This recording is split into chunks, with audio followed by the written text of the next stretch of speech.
হরিদেবপুর গ্রামে শিবু নামে একজন কৃষক তার স্ত্রীকে নিয়ে বসবাস করতেন।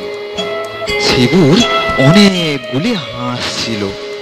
সারাদিন শিবু সেই হাঁসগুলিকে দেখাশোনা করত এবং ওই হাঁসগুলি যে ডিম দিত সেই ডিম বাজারে বিক্রি করে শিবুর কোনো রকমে সংসার চলে যেত। একদিন সকালবেলা শিবু ফার্মে গিয়ে দেখলো একটি হাঁস সোনার ডিম পেড়েছে। সোনার ডিম দেখে শিবু তো খুবই খুশি হলো।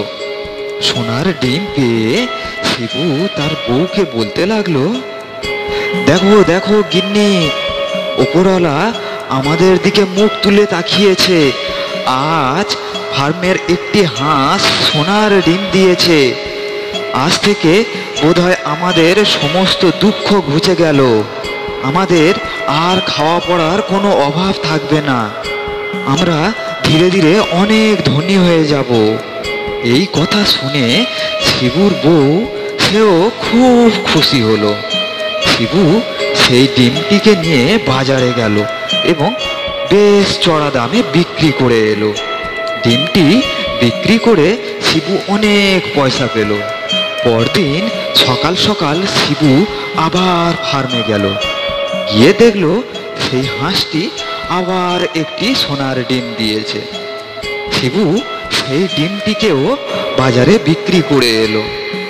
এইভাবে শিবু প্রতিদিন ফার্ম থেকে একটি করে সোনার ডিম পেতে লাগলো এবং সেগুলি বাজারে বিক্রি করে শিবু ধীরে ধীরে আরও ধনী হতে লাগলো। সেই পয়সা দিয়ে শিবু তার প্রয়োজনীয় নানান জিনিসপত্র কিনে আনতে লাগলো।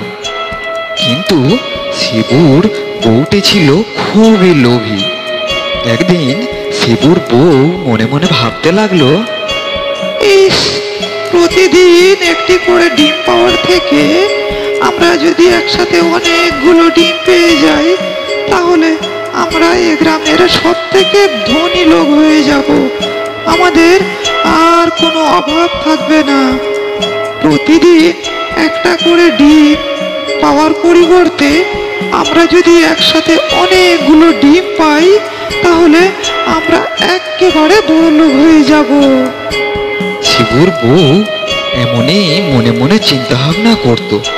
একদিন শিবুর বউ শিবুকে বলল, ওগো শুনছো, ওই হাঁসটি তো প্রতিদিন একটি করে ডিম দেয়। তার পরিবর্তে আমরা যদি হাঁসের পেটটা কাটি, তাহলে একসাথে অনেকগুলো ডিম পাবো। তাহলে আমরা একেবারে অনেক ধনী হয়ে যাব। সেটাই ভালো হবে নাকি? আরে গিন্নি, না না, এটা ঠিক নয়। আমাদের বেশি লোভ করা ভালো নয়। যেমনই আমরা প্রতিদিন একটি করে ডিম পাচ্ছি, এটাই অনেক। ওগো, তুমি আমাকে ভুল বুঝো না। আমরা যদি একটা করে ডিম পাওয়ার পরিবর্তে একসাথে অনেক ডিম পাই, তাহলে আমরা এই গ্রামের সব থেকে বড় লোক হতে পারবো। আর একটা করে ডিম তুমি কতদিন কুড়াবে? না না গিন্নি, বেশি লোভ করা ভালো নয়। হাঁসটি যেমন আছে থাক। আমরা প্রতিদিন একটা করে ডিম পাচ্ছি, এতেই কি ভালো নয়? শিবু কোনো মতেই তার স্ত্রীর কথায় কান দিতে রাজি নয়, কিন্তু তার স্ত্রীও ছাড়বার পাত্রী নয়। একদিন শিবু তার স্ত্রীর কথা মানতে বাধ্য হলো। একদিন সকালে শিবু ফার্মে গেল। গিয়ে দেখলো হাঁসটি একটি সোনার ডিম দিয়েছে। তখন শিবু হাঁসটিকে ধরলো এবং বাড়িতে নিয়ে এলো। এরপরে শিবু এবং তার স্ত্রী একটি ধারালো অস্ত্র দিয়ে হাঁসের পেটটা কেটে ফেললো। হাঁসের পেটটি কাটার পরে তারা একটিও ডিম পেল না। হায় হায় হায় হায়, এ কি ভুল করলাম! অতি লোভ ভালো নয় গিন্নি। আমি তখন বারে বারে তোমাকে নিষেধ করেছিলাম। হায় হায় হায়, আমাদের কি বড় ভুল হয়ে গেল। একটু লোভের জন্যে আমরা হাঁসটাকে একেবারে মেরে ফেললাম।